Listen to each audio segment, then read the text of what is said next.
Hello सभी को इस जोधा की पावन धरा पर मेरा नमस्कार है। मैं सर्वप्रथम गंगा साहब मीणा जी हैं, उनका कल वीडियो देखा था। उन्होंने वीडियो में कहा था कि मैं उस समाज से संबंधित हूं जिस समाज में गेहूं की रोटी तब बनती थी जब कोई रिश्तेदार आता था। मैं उस समाज से बिलोंग करता हूं जिस समाज में हमें फल खाने को तब मिलते थे जब कोई रिश्तेदार फल लेके आता था। तो इस बात को आप मानते हो? क्या है हम इसी से? चलो ठीक है। अगला मेरा पॉइंट आता है कि मैं राजनीति की बात नहीं करूंगा, लेकिन राजनीति हमारे बच्चों का भविष्य तय कर रही है। मैं फिर दोहरान करूंगा, मैं राजनीति की बात नहीं करूंगा, लेकिन राजनीति हमारे बच्चों का भविष्य तय कर रही है। हमारे बच्चों को जो सरकारी नौकरी मिलती थी, आज वो निजीकरण में 20,000 की तनख्वाह मिल रही है और वो नौकरी भी नहीं मिल रही है। और मीणा समाज के बच्चे आज शादी की डेट उनकी एक्सपायर हो रही है और हर गांव में रंडवा रहवा की नौबत आ रही है और समाज की यहाँ की तरफ कतई ध्यान कौन। पटेलो क्षमा चाहता हूं कछु गलत किया हो तो। अगला पॉइंट मेरा ये रहेगा कि पैदल यात्रा में डीजे चलेगो बंद होएगो। बंद है क्या? जब तो ठीक है, फिर आगे बढ़ता हूं मैं।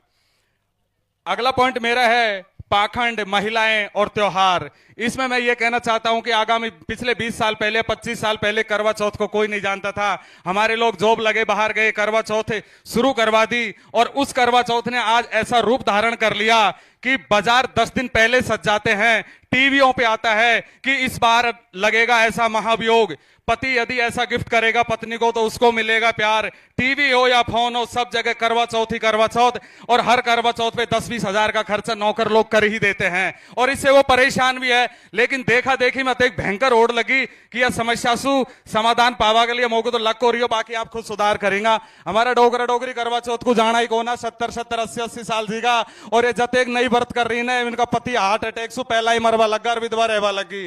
तो कहीं फायदा हुआ करवा चौथ सु? या सु ज्यादा थिएटर पे खर्च करो पढ़ाई पे। मैं चांद का बारे में कहना चाहूं कि चांद है ना, जो मुसलमान तो नुखी हमारो है और हिंदू नुखी हमारो है। और वो अमेरिका वाला ने जो वहां बाजार प्रयोगशाला खोल ली। तो मैं यहाँ पे एक शेर मतलब अर्ज करना चाहूंगा कि मुसलमान लोगों से कहना चाहूंगा कि ईद पे तुम्हारा हो गया और करवा चौथ पे मेरा हो गया। ईद पे तुम्हारा हो गया और करवा चौथ पे मेरा हो गया। उस चांद को पता ही नहीं कि जमीन पे मेरा बंटवारा हो गया। उस चांद को पता ही नहीं कि जमीन पे मेरा बंटवारा हो गया। इससे आगे मैं बढ़ता हूं, निजीकरण, नौकरी और जमीन। आगामी टाइम में ऐसा हो रहा है कि आज हमारे बच्चे हैं, आज हमारी युवा पीढ़ी है, वो नौकरी कर रही है, उसमें हम भी हैं। माना कि हमारी 1 लाख रुपए तनख्वाह, किसी की 1.5 लाख है, औसतन पे हम 1 लाख रुपए पे आ जाते हैं। लेकिन निजीकरण वाले ठेकेदार सरकारों से मिलकर ऐसे सक्रिय हो गए हैं, सरकारों पर दबाव बनाकर उन्होंने ऐसे ऐसे कानून पास करवा लिए हैं कि अब जो भी कानून आ रहा है वो निजीकरण और कॉर्पोरेट जगत के फैसले मान्य हो रहे हैं और हमारे मान्य नहीं हो रहे। हमारे बच्चे रंडवे रहने की नौबत में, नौकरी नहीं मिलेगी, मिलेगी तो 20,000 की ठेकेदार की नौकरी होगी। एक आदमी को फोन आया कि भाई साहब आप बहुत सारे ग्रुप चलाते हो, कोई सरकारी पहले तो कहा उसने, पहले तो निजीकरण की तारीफ करी मेरे सामने, मैं हकीकत बता रहा हूं, निजीकरण की तारीफ करी, निजीकरण अच्छा है, निजीकरण ऐसा है वैसा है। 1 घंटे बात करने के बाद कहता है कि भाई साहब कोई सरकारी जॉब वाला हो तो लड़का बताना, लड़की की शादी करनी है।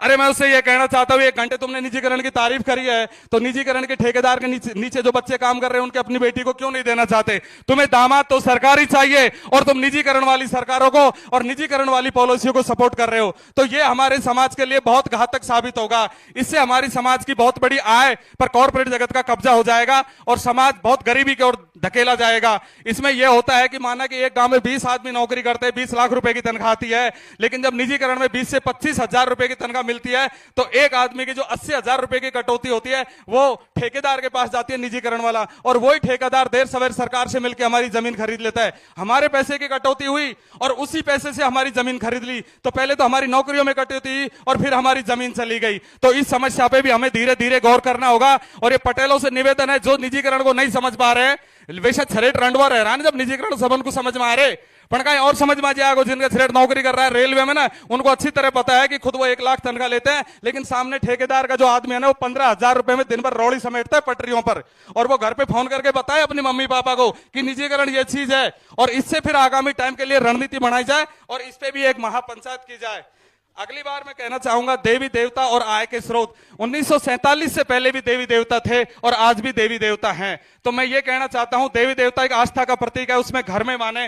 देवी देवताओं को और आस्था को ज्यादा मानने से आपकी इनकम नहीं बढ़ सकती। आपकी इनकम तो आपकी खेती बाड़ी से और जो आपकी नौकरियां हैं उनसे ही बढ़ेगी, और उन पे यदि कोई कॉर्पोरेट जगत कब्जा कर रहा है तो आपकी आय बहुत ज्यादा घट जाएगी। आज आपका बच्चा सरकारी नौकरी करता है तो 2.5 लाख रुपए 1 लाख रुपए तनख्वाह, 50 लाख रुपए का वो लोन ले लेता है और डायरेक्ट 2 मंजिल की 3 मंजिल की कोठी खड़ी कर देता है। सामने पार्किंग भी बनवाएगा, कार भी उसमें खड़ी करेगा और एसी भी लगवाएगा। लेकिन आने वाली पीढ़ी जब ठेकेदार की नौकरी करेगी तो क्या उसको एक मोटरसाइकिल के लिए भी लोन मिलेगा? है उसको मोटरसाइकिल के लिए भी लोन मिलेगा क्या?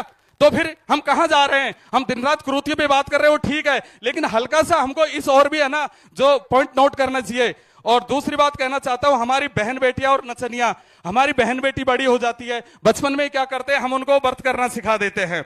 मेरा मेन पॉइंट यहां है कि हमने अपनी बेटियों को भगत सिंह के बारे में नहीं बताया, अंबेडकर के बारे में नहीं बताया, बिरसा फुले के बारे में नहीं बताया कि हमारे महापुरुष कैसे थे। हम अपनी बेटियों को व्रत करना सिखा देते हैं। और आज जो नौकर है ना, जो 3-3 लाख की तनख्वाह ले अपनी छोरी को है ना, जो छोटी छोटी इनको नचावा लगा और उनको वहीं से नचनियां पैदा कर दी। अरे उनको बिरसा मुंडे पढ़ाओ ना, भगत सिंह पढ़ाओ, हिंदू कोड बिल पढ़ाओ कि महिलाओं को किसने अधिकार दिए।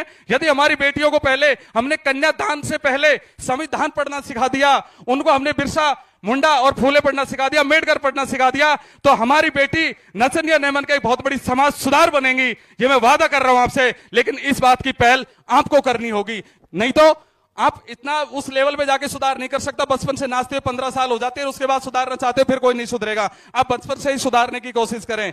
अगला पॉइंट मेरा है समाज के नेता और पाखंड। अभी मैंने विजय बैसला जो बीजेपी के थे उनका मैंने एक वक्तव्य सुना था, पार्टी विशेष का नाम नहीं ले रहा हूं मैं, तो उन्होंने ये कहा था कि समाज को ये पाखंड बंद कर देना चाहिए। लेकिन मेरे समाज का कोई भी नेता इस बात को नहीं कहता कि हमें पाखंड को बंद कर देना चाहिए। मेरे समाज के तो कथा भागवत वगैरह करवाते, चलते हुए भंडारे में 10 किलो घी का पीपा देकर ना शाम के टाइम लुगाई को पार्षद का ख्वाब दिखे हुए, आप तो चुनाव लड़ांगा करे, आज फलाना भंडारा में मैं 10 किलो घी का पीपा दिया है। अरे ये बात तो गलत है ना। तुम समाज सुधारो तो ढंग से सुधारो। दूसरी बात मेरी है, डीजे पे आज के जो युवा कह रहे हैं ना, अरे मैं उनसे कहना चाहता हूं, जब निजीकरण हो रहा था, जब निजीकरण के ठेकेदार सरकार पे प्रेशर बना रहे हो और तुम यहां समाज पे डीजे का प्रेशर बना रहे हो, यार उधर प्रेशर क्यों नहीं बनाते? तुम्हारी नौकरी लगेगी और तुम्हारी समाज में आय बढ़ेगी। तुमने डीजे डीजे कर रखा है, वहां तुम्हारी नौकरियों पे कॉर्पोरेट जगत कब्जा कर रहा है, 20,000 की तनख्वाह मिलेगी, उसमें तुम्हारे बच्चों के पेट नहीं भरेंगे क्या? डीजे बना से तुम्हारे बच्चों के पेट भर जाएंगे? तो ये पॉइंट नोटिस है, बार बार डीजे पे बात ना करें, अपने जॉब पे ध्यान दे और आने वाली रणनीति पे ध्यान दे कि वो सरकार तुम्हें गुलाम बनाना चाह रही है, तुम्हारी जल जंगल जमीन खरीदना चाह रही है, तुम्हारी नौकरी छीनना चाह रही है। किसी का पॉइंट नहीं जाता वहां पे। और घर वाला सुखी कहा करा, नौकरी को लेकर ब्याह करे तो करता नहीं, रंडुआ मरांगा। अरे मरेंगा रंडुआ, तुम्हारा ध्यान ही डीजे पे है। अगला बात मेरा यह है कि एक आदमी का चेन्नई से फोन आया था, उसने कहा था कि लाइव को बंद करो। 1 मिनट का समय लेना चाहता हूं, लाइव को बंद करो। लाइव को बंद मैं इसलिए नहीं कहना चाहता लाइव को बंद करना, क्योंकि हमारे अधिकतर लोग साउथ इंडिया से लेकर नॉर्थ इंडिया चारों तरफ नौकरी कर रहे हैं और इस पंचायत को वहां से देख रहे हैं और वहीं से अपने घर वालों से बात कर रहे हैं कि भाया छोरी की सगाई हो गई आपने, अब ये पंचायत का आधार पर फैसला कर लीजिए कि यहाँ पर किस मतलब मेंटेनेंस करांगा बारात को। तो यदि वो लाइव यहां से देख रहा है तो वो सब चीजों को अपने घर वालों से बात कर रहा है ना। हर आदमी तो पंचायत में नहीं आ सकता, इसलिए अभी फिलहाल में आगामी 6 महीने तक कोई भी पंचायत हो तो उसका लाइव बंद नहीं किया जाए, यह मैं कहना चाह रहा हूं। अगला 2 मिनट और रुक जाओ सर। अगला पॉइंट है 26 जनवरी। आज आजादी के 75 साल बाद भी हम लोग 26 जनवरी का मैं तो नहीं समझ सके कि 26 जनवरी के दिन ही हमारे हित अधिकार लागू हुए थे। यही हमारा भगवान है, यही हमारा स्वर्ग है, क्योंकि 26 जनवरी के दिन से ही हमें पढ़ने लिखने का अधिकार मिला, नौकरियों में अधिकार मिला और उन अधिकारों से हमारी आय बढ़ी और उसी आय से आज हमारे मकान बने, हमारे घर में कार भी लगी और एसी भी लगी और बच्चे IAS तक के बढ़िया तैयारी करके मुखर्जी नगर जैसे नगर में रह रहे हैं। यदि हमारी इतनी बड़ी आय ना होती तो हमारे बच्चे इतने आगे ना होते।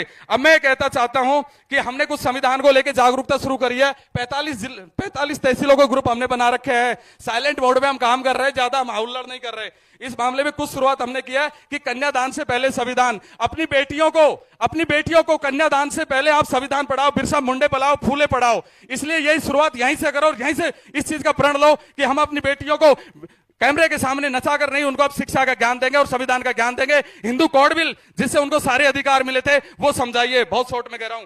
अगला मेरा पॉइंट है हर संविधान घर घर संविधान। इस पॉइंट के माध्यम से हमारी कोशिश रहेगी कि हम अपने जनप्रतिनिधि को, अपने पटेल को, अपनी पंचायतों में सब जगह संविधान की बुक देंगे और इस जात परमेश्वरी गंगा को जिम्मेदारी देंगे, क्योंकि हम तो बाहर रहते हैं, गांव में ये रहते हैं कि ये संभाले और संविधान की जानकारी लेके अपने गांव में लागू करवाएं और संविधान के प्रति सब लोगों को जागरूक करें।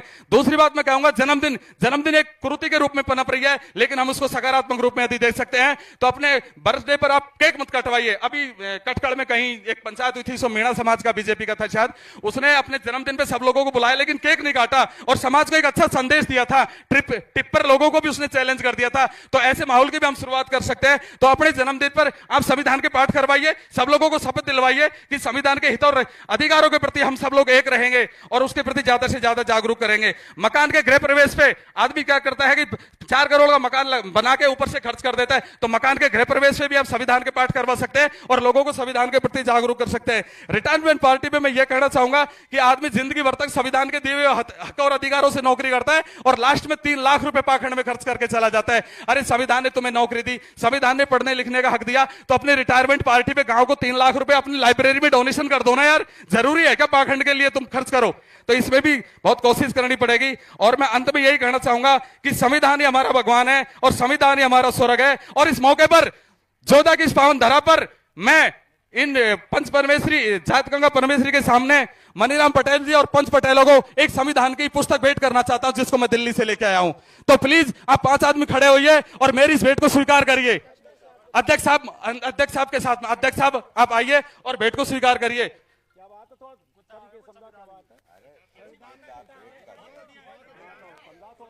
मैं खोल के निकाल के लाओ।